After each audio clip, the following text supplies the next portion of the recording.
జై శ్రీరామ్. మన జంగరగూడెం దగ్గరలో ఉన్న శ్రీ రాజేశ్వరి సమేత ఓంకారేశ్వర స్వామి ఆలయానికి వెళ్దాం ఈరోజు.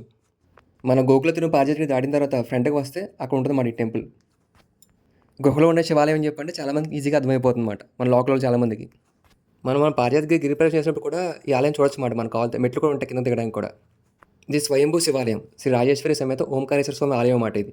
నాగేంద్రహారాయ త్రిలోచనాయ భస్మాంగరాగాయ మహేశ్వరాయ నిత్యాయ శుద్ధాయ దిగంబరాయ తస్మై నకారాయ నమః శివాయ.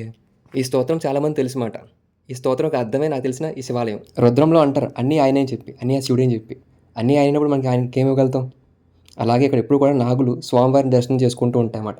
ఈ గృహలో ఉన్న శివాలయం స్పెషాలిటీ అది. ఈ ఆలయం యొక్క గొప్పతనాన్ని మరింత తెలుసుకుందాం. ఓం నమః శివాయ. హర హర మహాదేవ శంభో శంకర. ఈ కొండ గృహాల్లో కొలువైనటువంటి మహాదేవుని దర్శించుకోవడానికి ప్రతిరోజు కూడా నాగసర్పాలు వస్తాయని మనం చెప్పుకున్నట్లుగా ఇక్కడే స్వామివారికి సన్నిధానంలో ఇక్కడ స్వయంగా పుట్ట వెలసి ఉన్నది. ఇందులో నుండే ఆ యొక్క శివాభరణంగా చెప్పుకున్నటువంటి నాగేంద్రుడు ప్రతిరోజు వచ్చి ఆ స్వామిని ఇక్కడ దర్శించుకుంటూ ఉంటారు. స్వామివారి యొక్క స్వయంభూ లింగాల్లో ఇక్కడ ఉండేటటువంటిది అభిషేక లింగం. అదేవిధంగా ఇక్కడ మనం ఇది చూసినట్లయితే ఇది చూడటానికి రాతిలా కనబడిన విఘ్నేశ్వరుని యొక్క స్వరూపం కనబడుతుంది ఎదురు భాగం నుంచి. ఇక్కడ మనం ఆ విఘ్నేశ్వరుడు యొక్క స్వరూపాన్ని మనం చూడవచ్చు. స్వామివారి యొక్క తొండము, ఆ యొక్క బొజ్జ అంతా కూడా చాలా చక్కగా కనబడుతుంది. ఈ గుహాలయ ప్రాంగణానికి వచ్చేటువంటి వారు ఎంతలాంటి వారైనా సరే తల దించుకొని స్వామివారి దగ్గరికి వచ్చేటటువంటి స్థితిని మనం ఇక్కడ గుహాలయంలో చూడవచ్చు. అలా స్వామివారిని ఇలా తల వంచుకుని ముందుకు వెళ్ళినట్లయితే స్వామివారు మనకి ఇక్కడ దర్శనమిస్తూ ఉంటారు. ఇక్కడ స్వామివారి యొక్క గుహాలయ ప్రాంగణంలో ఇక్కడ మనం చూసేటటువంటిది ఇక్కడ ఉన్నటువంటి అమ్మగారు కలిదిండి వెంకటలక్ష్మి గారి యొక్క గుహాలయాన్ని తొలుస్తున్నప్పుడు ఒక శివలింగ రూపంలో ఇక్కడ కనబడితే దానిని ఈ విధంగా అలంకరించడం జరిగింది.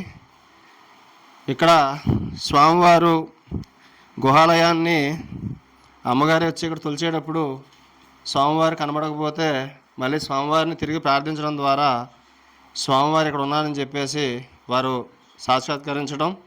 అప్పటి నుంచి ఇక్కడ స్వామివారికి విశేషమైనటువంటి పూజాది కార్యక్రమాలన్నీ కూడా అత్యంత వైభవంగా జరుగుతూ ఉన్నాయి. స్వామివారి యొక్క స్థల పురాణం చూసినట్లయితే కలిదిండి వెంకటలక్ష్మి గారికి మరి స్వామివారు కలలో సాక్షాత్కరించడం, తర్వాత ఆ అమ్మగారు గాయత్రోపాసకులు అవ్వడం చేత ఇక్కడ వచ్చి స్వామివారిని చూసేటటువంటి క్రమంలో స్వామివారు ఇక్కడ కనబడకపోవటం, తర్వాత మళ్ళీ స్వామివారిని తిరిగి ప్రార్థించినంత మాత్రాన స్వామివారు ప్రసన్నుడై మరి ఇక్కడే గృహాలయంలో పలానా ప్రదేశంలో ఉన్నానని చెప్పడం ద్వారా వారు కనుగొని అప్పటి నుండి ఆ యొక్క శివలింగానికి అర్చనాది కార్యక్రమాలన్నీ కూడా చేస్తూ ఉన్నారు.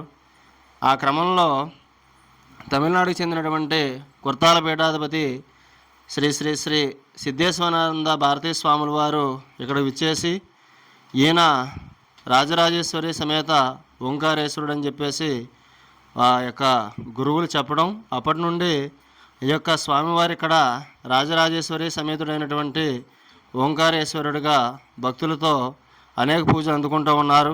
కార్తీక మాసంలో విశేషంగా స్వామివారికి ప్రతిరోజు కూడా అభిషేక కార్యక్రమాలు జరుగుతూ ఉంటాయి. అదేవిధంగా మహాశివరాత్రి నాడు స్వామివారి శివపార్వతుల కళ్యాణం జరుగుతుంది. మనం ఇక్కడ చూసినట్లయితే ఈ యొక్క శిలాఫలకంలో అమ్మవారు అయ్యవారు ఇద్దరూ కూడా ఉంటున్న విషయాన్ని మనం తీక్షణంగా చూస్తే ఈ పక్కన స్వామివారు ఉంటే ఈ పక్కన అమ్మవారు భిక్షపాత్రలో భిక్ష ఇస్తున్నట్టు కనబడుతుంది. అదేవిధంగా ఇక్కడ స్వయంభు గణపతి ఈయన, అదేవిధంగా పుట్టలో నుండి వెలిసినటువంటి సుబ్రహ్మణ్యేశ్వర స్వామిని మనం ఇక్కడ చూడవచ్చు. ఆయన పుట్టలో నుంచి ఆయన వెలిసి ఉన్నటువంటి విషయాన్ని.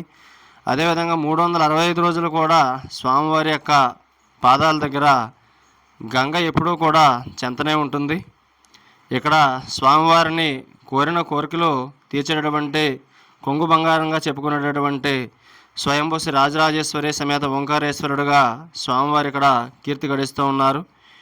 ఈ యొక్క గుహాలయం అనేది ఆ యొక్క శివభక్తుల కోసం తనకు తానుగా ఏర్పడినటువంటి గుహాలయ ప్రాంగణం ఇది. ఆ మహాదేవుణ్ణి దర్శించుకున్నంత మాత్రమే మనసంతా ఎంతో ప్రశాంతంగా ఉంటుంది. స్వామివారు వివాహం కానిటువంటి వారికి వివాహము, అదేవిధంగా సంతానం లేని వారికి సంతానము, ఉద్యోగ ప్రాప్తి కోసం ఉండేవారికి ఉద్యోగాన్ని ఇచ్చినటువంటి మన ఇక్కడ స్వామివారి యొక్క అనుగ్రహాన్ని మనం చూడవచ్చు. కాబట్టి ఈ యొక్క స్వయంభూ గృహల్లో ప్రతిరోజు కూడా అనేక మంది నాగేంద్రులు నాగసర్ప రూపంలో స్వామివారిని ముందుగా మనల్ని దర్శించుకునేదానికి ముందుగానే వారు వచ్చి ఆ యొక్క శివ దర్శనం చేసుకుంటూ ఉంటారు. ఓం నమః శివాయ.